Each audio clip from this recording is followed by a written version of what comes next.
নমো বিষ্ণুপদায় কৃষ্ণপ্রেষ্টায় ভূতলে শ্রীমতে ভক্তিবেদান্তে স্বামিনীতি নামিনে নমস্তে সরস্বতী দেবে গৌরবাণী প্রচারিণে নির্বিশেষে শূন্যবাদী পাশ স্বদেশে তারিণে।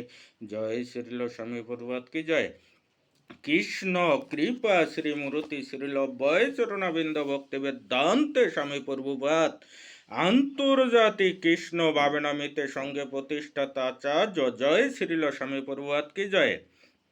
আজকের প্রশ্ন হচ্ছে যে আত্মাকে কষ্ট দেওয়া উচিত নয়, এই কথাটির অর্থ কি?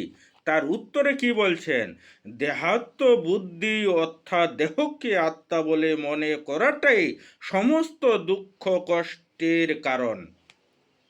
জীবাত্মা জড় জগতের সংস্পর্শে এসে জড় দেহ ধারণ করে কষ্ট পায়, কিন্তু স্বরূপে সে আনন্দময়। তাই ভগবত বিধি নিষেধ পালনপূর্বক কৃষ্ণ ভক্তি অনুশীলন করে জীবন যাপন করলে আত্মা তুষ্টি লাভ হয়। পরিণামে আনন্দময় ভগবত লোক গতি লাভ হয়।